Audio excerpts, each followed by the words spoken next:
Coucou, donc il ne s'agit évidemment pas d'un tutoriel maquillage parce qu'en ce moment flemme et en plus je reconnais que il y a de celles qui le font beaucoup mieux que moi et qui savent faire ça, donc qu'elles le fassent. Moi en tout cas c'est d'autres choses que j'ai envie de parler en ce moment. Je suis pas trop make-up et c'est des saisons hein. Donc voilà. En ce moment, c'est pas ma saison make-up, donc je ne vais pas faire de tuto make-up. Par contre, je vais me rendre choco. Soit dit en passant, je maquille toujours. Donc voilà, je maquille toujours. Là, c'est surtout dans le cadre des shootings photos. Puisque en ce moment, il n'y a pas trop de mariages. La pandémie a fait son chemin et donc fait qu'il y a beaucoup de mariages annulés, il y en a quand même. Et je continue donc à prester sur des mariages, mais c'est beaucoup moins fréquent. Donc moi, je ne me plains pas étant donné que j'ai vraiment su vite me reconvertir par des passions enfouies. Quand je dis passion enfouie, ça faisait un bon 10 ans que je voulais coudre. J'ai toujours aimé la couture et je n'ai jamais eu l'occasion, faute de temps. Faute de temps avant tout parce que bon, t'as les cours, t'as ton foyer, t'as beaucoup de choses. Tu as la vie telle qu'elle va et du coup, t'as pas forcément le temps de te consacrer à tes hobbies. Et le confinement m'a vraiment révélé mes deux passions qui sont la couture et la photographie. Et comme je suis une boulimique du savoir, attendez, je vais bouger mon miroir parce que je fais la maline et je ne vois rien en fait. Donc je disais, comme je suis vraiment une boulimique du savoir, je me suis vraiment formée pendant le confinement quand on a eu aussi une petite pause.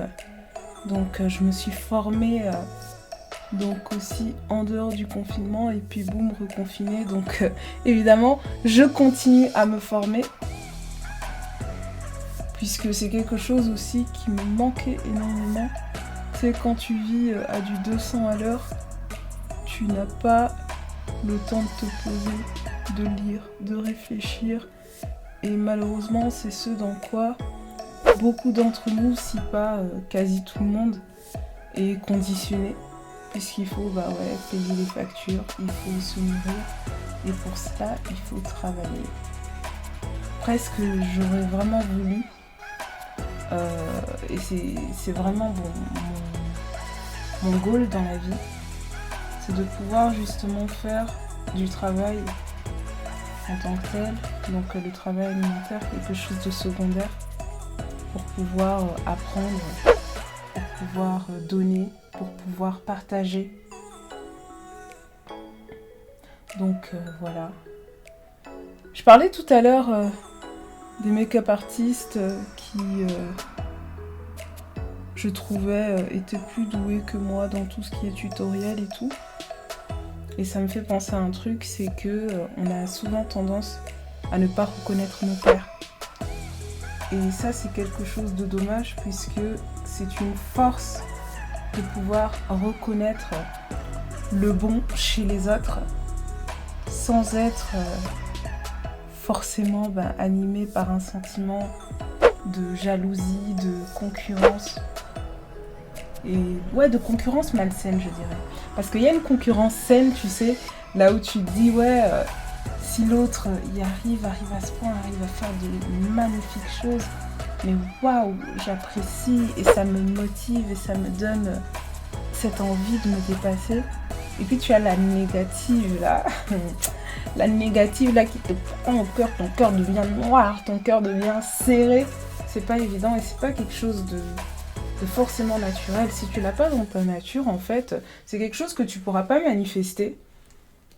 Puisque ce qui nous fait manifester ce genre de sentiment, la joie pour l'autre, la joie pour l'autre, même quand pour toi, ça ne fonctionne pas, même quand chez toi, ça ne marche pas, même quand chez toi, c'est vide, même quand chez toi, c'est le désert, si tu arrives à ressentir de la joie pour les autres, si tu arrives à être vraiment réellement heureux et pas amer, c'est que tu as une bonne semence d'amour en toi et c'est important de la cultiver.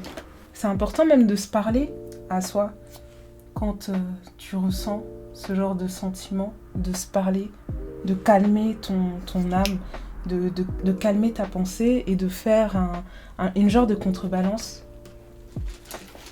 histoire de pouvoir spread the love. Moi j'aime bien ce mot-là, je le dis tout le temps. To spread the love, donc répandre l'amour. Ça commence par soi. Et on est capable de donner que ce que l'on a. Donc, si ton cœur est noir, noir, noir, comme les ténèbres, si ça ne va pas, si tu es animé de mauvais sentiments vis-à-vis de toi, vis-à-vis des autres, vis-à-vis des circonstances, et ben ce que tu donneras, en fait, c'est ce que tu as en toi. Tu peux pas inventer ou tu peux faire semblant, mais au final, tu finis par être un acteur des temps modernes et même des temps anciens. Donc les acteurs, c'est pas ceux qu'on voit uniquement à Hollywood, hein. Et c'est un poids parce que c'est difficile à jouer comme rôle, mais bon, voilà. Et malheureusement, il y a certaines fois là où on est de cela et on ne s'en rend même pas compte. Il y a une chanson qui m'a juste trop touchée. Je l'avais partagée sur Instagram, d'ailleurs mon Instagram s'affiche quelque part là. La chanson s'appelle People de Jonathan. Mais voilà, il a un nom le monsieur, Jonathan McReynolds. Oh, je sais plus, my bad. Donc, qui chante simplement délivre-moi des gens qui me détestent, délivre-moi des gens qui mentent, délivre-moi. Je lui avais donné ce qui me restait de joie. Elle était la raison pour laquelle je me réveillais le matin, mais délivre-moi parce que voilà. Et à la fin, le gars, il dit « Pardonne-moi quand je suis de cela. Pardonne-moi quand je mens. Pardonne-moi quand je trahis. Pardonne-moi quand j'ai des sentiments mauvais. » Et il faut apprendre à se pardonner, à ressentir les choses et à aller de l'avant. Puisque parfois on est tellement, on a fait tellement de mal autour de soi, ou bien on s'est tellement mal comporté, on a été tellement égoïste qu'au final, on sait même pas comment faire marche arrière. Et comme je disais, ce que tu as à l'intérieur, c'est ça qui te permet de donner. Et si toi-même tu ne t'es pas pardonné, en fait, tu peux clairement rien donner. Tu peux pas accorder le pardon. Or, le pardon est plus que nécessaire, puisque si tu sais pas pardonner, c'est compliqué dans tes relations vis-à-vis du monde extérieur. Donc voilà, ça c'est quelque chose que j'ai appris il n'y a pas très longtemps, que j'ai vécu, que j'ai expérimenté. J'aime partager en fait. J'aime partager, j'aime beaucoup écouter aussi ce qui se dit autour de moi, les expériences des uns et des autres. Et vous pouvez pas savoir à quel point le fait d'échanger, ça enrichit. Puisque parfois tu vis des luttes, tu as des choses qui se passent à l'intérieur de toi, tu as des circonstances qui t'arrivent et tu n'en parles pas. Évidemment, faut pas devenir non plus un livre ouvert, mais t'en parles pas et tu luttes, tu vis, tu supportes, tu endures, sans te rendre compte que quelque part, il y a peut-être quelqu'un qui vit la même chose que toi. Et cette personne-là non plus n'a pas de main tendue, n'a pas une oreille pour écouter, un cœur pour supporter ses fardeaux. Et c'est hyper triste. Donc c'est nécessaire vraiment de s'entourer des bonnes personnes qui vont pas utiliser ton expérience, qui vont pas utiliser tes peines pour en faire autre chose, mais qui vont être là simplement pour écouter, pour consoler, pour accompagner. Et juste, ouais, pour t'aider à te décharger, quoi. Personnellement, c'est quelque chose que j'avais pas l'habitude de faire. Tu sais, t'as peur de déranger, t'as peur d'être jugé, t'as peur je sais pas, de montrer une face de toi que les gens ne connaissent pas. Et au final, tu te retrouves à encaisser jusqu'au burn-out, jusqu'à ce que tu commences à avoir, comment dirais-je, jusqu'à ce que tu commences justement à ne plus en pouvoir. Et là, ça transparaît dans tous les autres domaines de ta vie. Et parfois, t'as de ceux qui font le grand saut vers quelque chose de pire. Parce que pour moi, je trouve que mourir, par exemple, en décidant de sauter la vie parce qu'on n'a pas le choix, je trouve que c'est la mort la plus triste et la plus grave après l'assassinat, tout ça. Je lisais encore un article d'une jeune fille de 24 ans qui, avec ce qui se passe en ce moment, a décidé à mettre fin à ses jours. Elle était barbière, donc ouais, les femmes qui coupent la barbe, enfin. C'est un métier masculin, on va dire, mais elle le faisait et certainement elle le faisait très bien.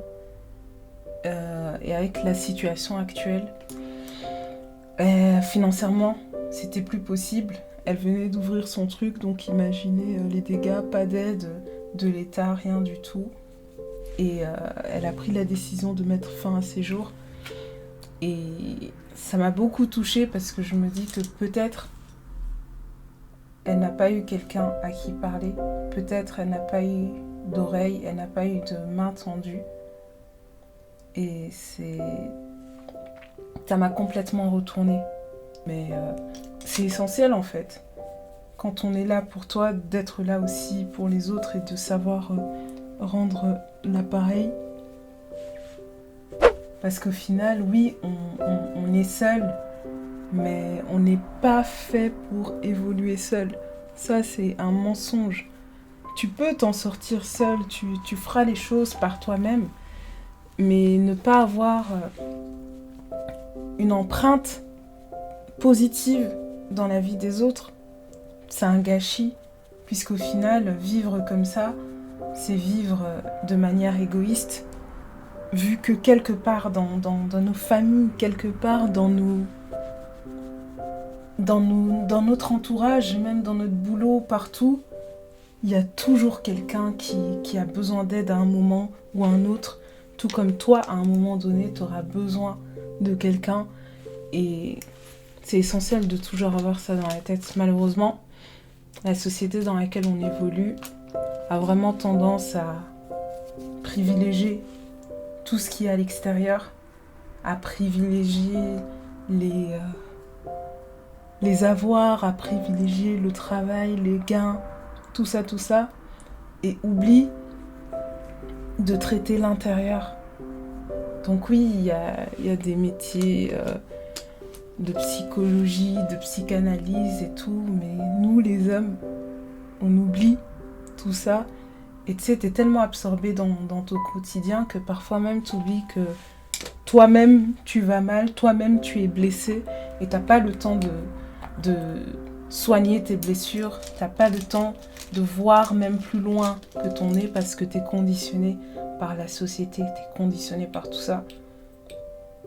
Écoutez, moi je me revendique pas coach ou quoi, donc je pense que c'est essentiel de prendre les messages tels que on peut les recevoir, de les éprouver, de les analyser, de les appliquer s'il faut, mais de ne pas oublier qu'en face de nous, il y a un homme, une femme qui elle aussi a ses propres luttes, qui elle aussi a ses propres problèmes, donc a son propre ressenti, a sa propre vision des choses, donc prendre le tout comme un oui et amen à chaque fois qu'un coach ou qu'un gourou ou quoi que ce soit parle. C'est pas possible, quoi. C'est pas possible. Donc du coup, ce que je dis ici, c'est ma vision. Ça n'engage que moi, c'est mon ressenti, c'est mon vécu. Et prenez ce qui est bon à prendre et drop, vraiment, jetez ce qui est mauvais ou jetez ce qui vous touche pas. Parce que, voilà, on n'est pas là pour forcer les uns et les autres, hein, dis donc.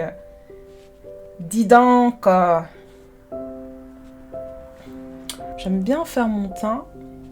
C'est un peu plus foncé que ce que je ne suis. Pour vraiment faire ressortir le côté, ouais, chocolate.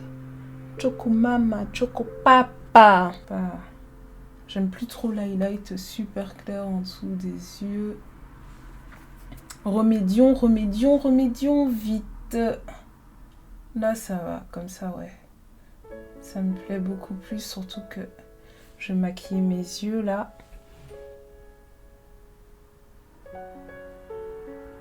Donc, voilà.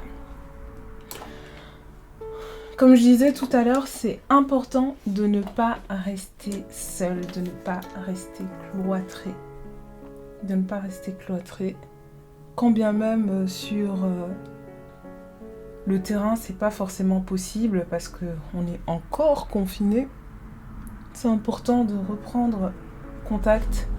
J'essaye moi de prendre contact avec ma famille, avec mes amis, puisque le confinement en fait a appris aux uns et aux autres à rester chez eux.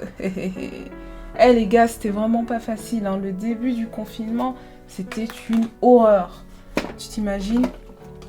Il y a plein de choses qui se sont passées dans ma vie, tout ça. Et au moment du confinement, j'étais tout juste bien, quoi.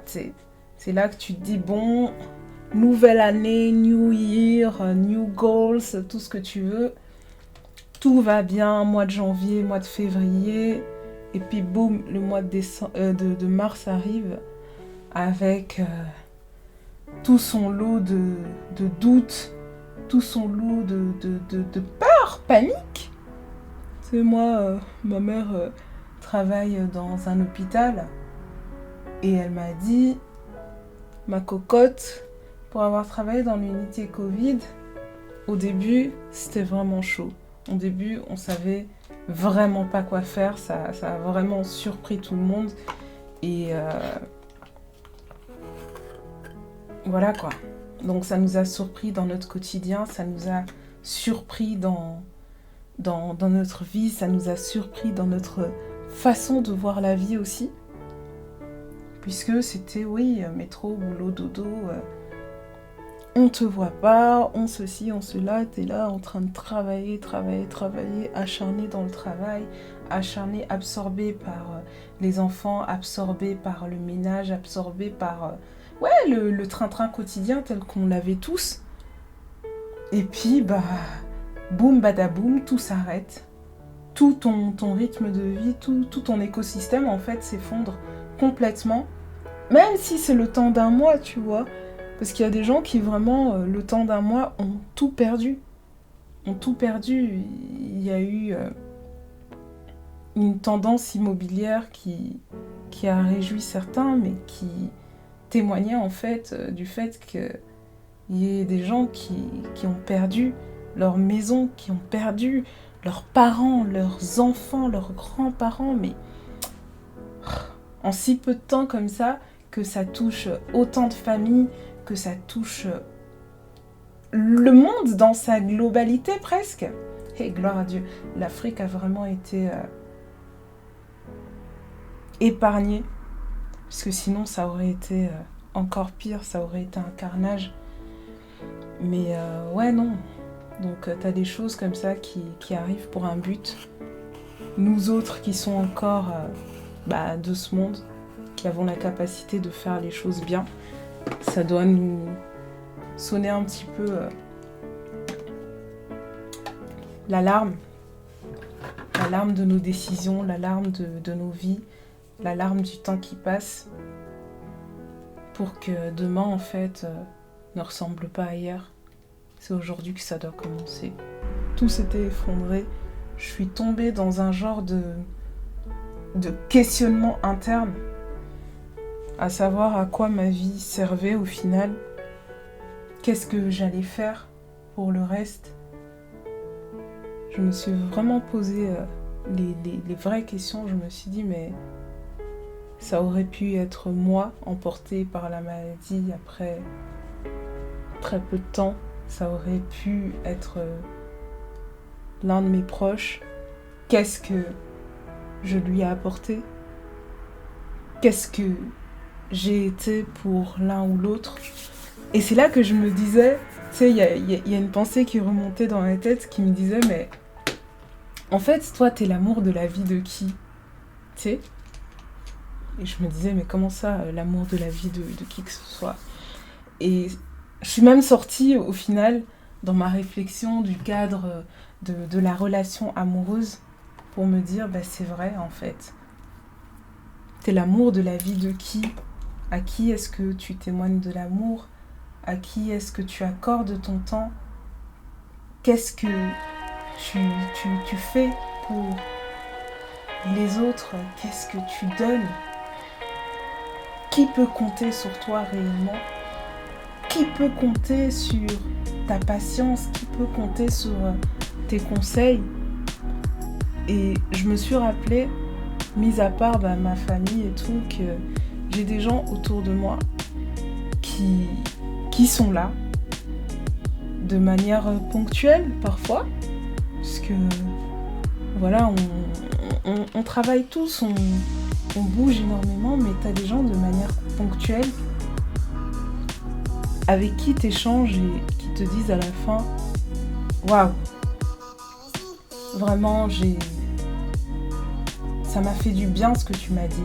Et là je parle de moi tout comme de quelqu'un d'autre. Ça m'a fait du bien de te voir, ça m'a fait du bien de partager avec toi, ça m'a fait du bien de me confier, de relâcher ce que j'avais en moi. Et c'est tout, c'est aussi simple que ça en fait. C'est aussi simple que ça. Disposons de notre temps pour ceux qui en ont besoin. Et je suis pour l'idée que dans la vie, il y a des gens qui seront là tout le temps. Il y a des gens que tu verras une fois. Il y a de ceux qui auront un impact très fort sur une très courte durée, et puis de ceux qui seront là pour la vie. Mais c'est important vraiment de se... Comment dirais-je? C'est important vraiment d'ouvrir les yeux en fait sur toutes les rencontres que nous faisons, puisqu'on a vraiment, mais alors vraiment souvent pas idée du bien des interactions en fait, du bien des interactions et de ce que tout un chacun peut nous apporter. Donc voilà, au début je trouvais ça grave bizarre, je me dis comment ces gens-là, je les connais pas et tout, ils peuvent venir me parler comme ça, me confier parfois leur vie, me confier parfois des situations qu'ils traversent mais qui sont tellement dures. Mais qu'est-ce que tu vas dire? Qu'est-ce que tu vas faire? Moi-même ici, je souffre. Moi-même ici, je souffre, c'est compliqué.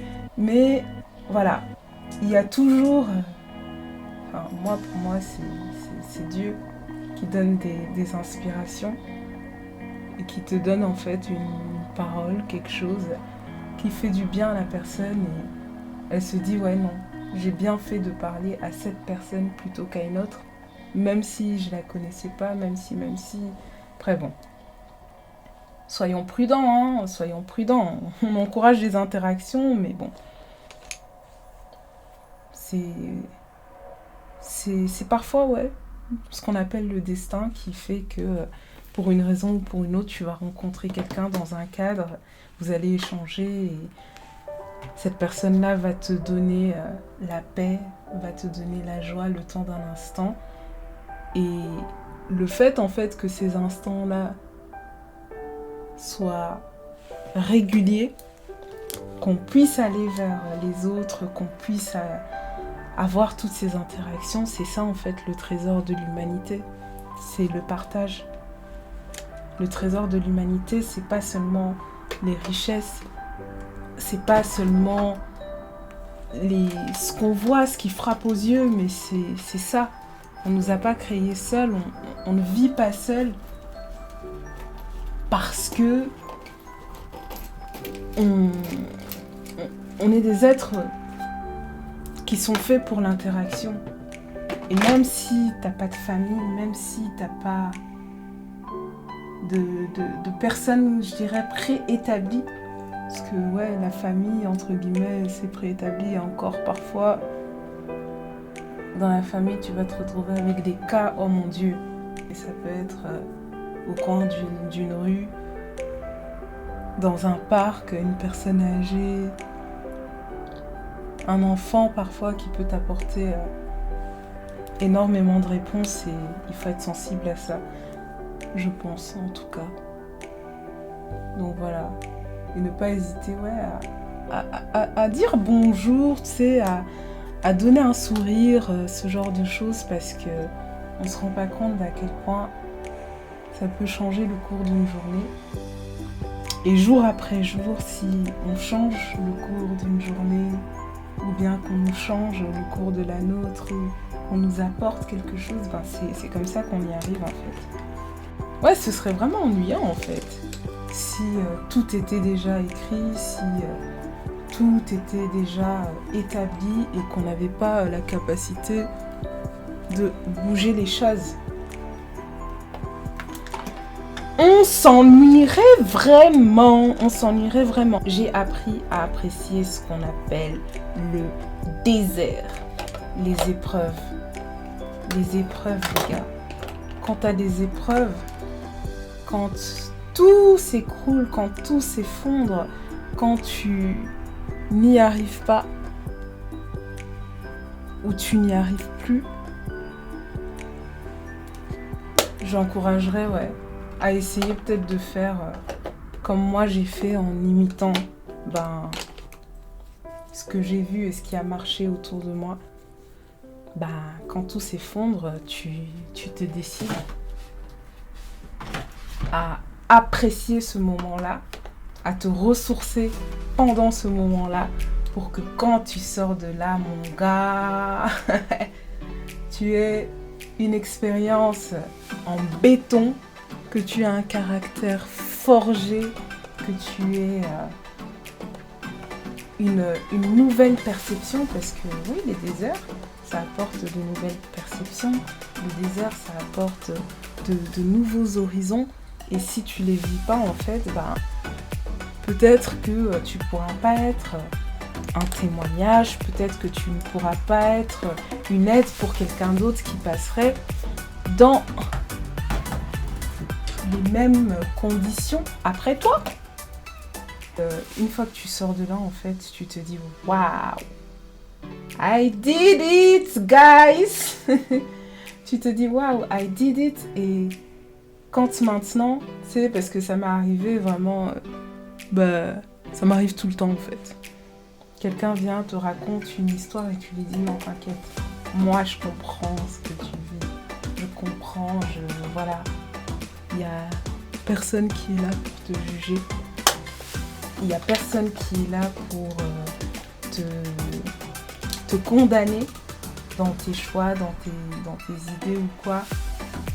Tu as été victime de quelque chose ou tu as été acteur. Mais le plus important, c'est que maintenant, tu as la capacité to go forward. Move on, bouge de là en fait. Sors de là, sors de ce qui te limite, sors de ce qui te culpabilise, sors de la souffrance, sors de toutes ces choses qui t'empêchent en fait d'aller au-delà. Parce que c'est ça en fait, la séduction du truc, c'est ça le nœud du problème. C'est que si tu restes dans les conditions telles qu'elles sont, si tu acceptes en fait de rester bloqué, si toi-même tu acceptes de rester bloqué sur quelque chose, très difficilement en fait tu pourras en ressortir parce que le temps, pour moi, c'est pas quelque chose qui guérit, forcément. Ce qui guérit, c'est le fait de combler par autre chose. De combler par autre chose, mais intelligemment, en fait. Faut défoncer les portes. En fait, j'ai souvent cette image dans ma tête. L'image de défoncer les portes, mais genre pas défoncer... genre avec un poing carrément défoncé avec le pied, là, tu vois, quand tu jettes un coup de pied, c'est irrésistible. Et ouais, c'est ça. Donc voilà. On va faire les lèvres. J'aime bien quand ça pulpe.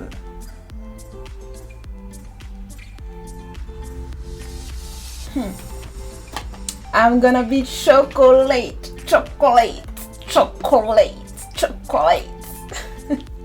J'aime trop le make-up. Quand bien même je me maquille quasi jamais.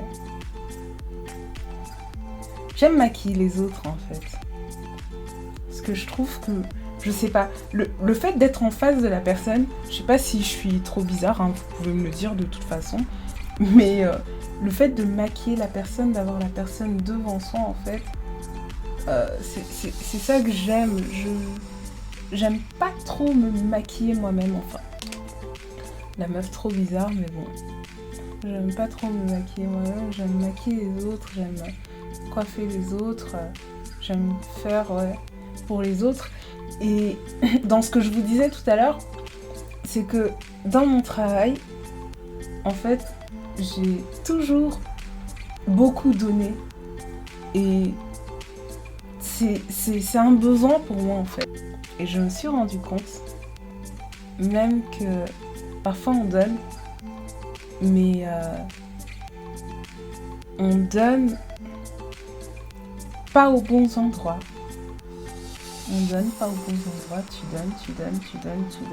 donnes, et sans ressources en fait, tu donnes, et tu finis par être vide, puisque tu ne te ressources pas. Faut faire vraiment attention à sa santé mentale, faire attention à sa santé physique, penser à faire de temps en temps une pause. Ouh là là, mon miroir a failli tomber, ça va être la catastrophe.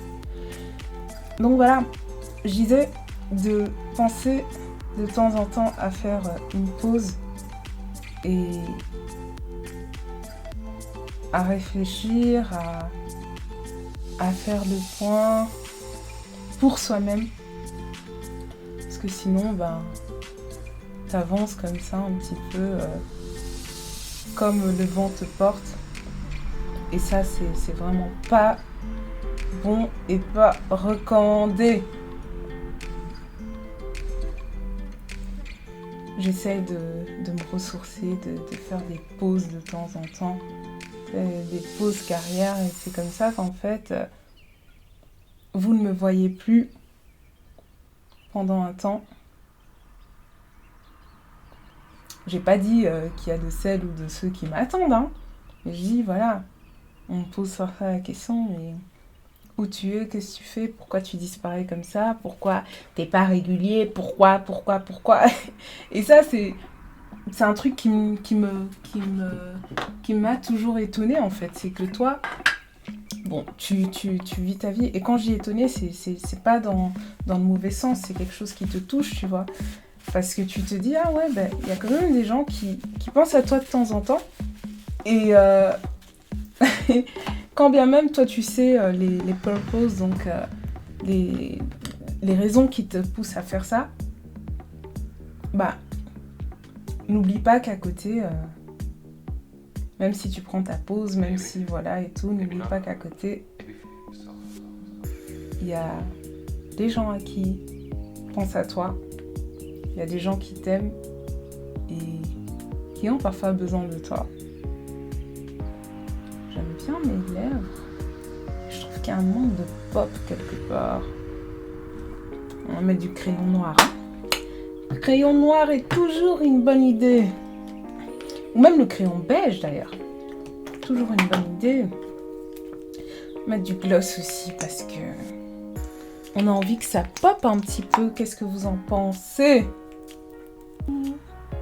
Nos vies, nous avons besoin de toi. Nous avons besoin de toi. Nous avons besoin de toi. Ô Saint-Esprit, remplis nos vies. Nous avons besoin de toi.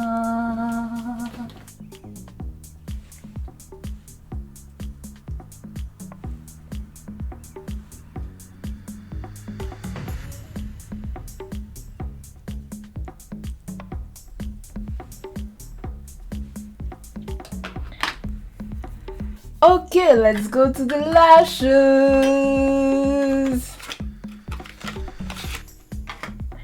Moi, en ce moment, je kiffe genre les cils drama. Faut pas me parler, faut pas me parler. Donc, je mets les cils lents là. 25 mm, c'est moi là, en ce moment. Faut pas me parler. Moi, je trouve ça joli. Bon, après, c'est clair qu'il faut pas en abuser. Pour ma part, en tout cas, c'est ouais, surtout pour les événements. Mais en ce moment, l'événement, je le fais moi-même chez moi. Donc voilà, c'est moi-même chez moi. Donc si j'ai envie de porter mes lashes, mes cils, c'est pas toi que ça sert. C'est pas ton dos.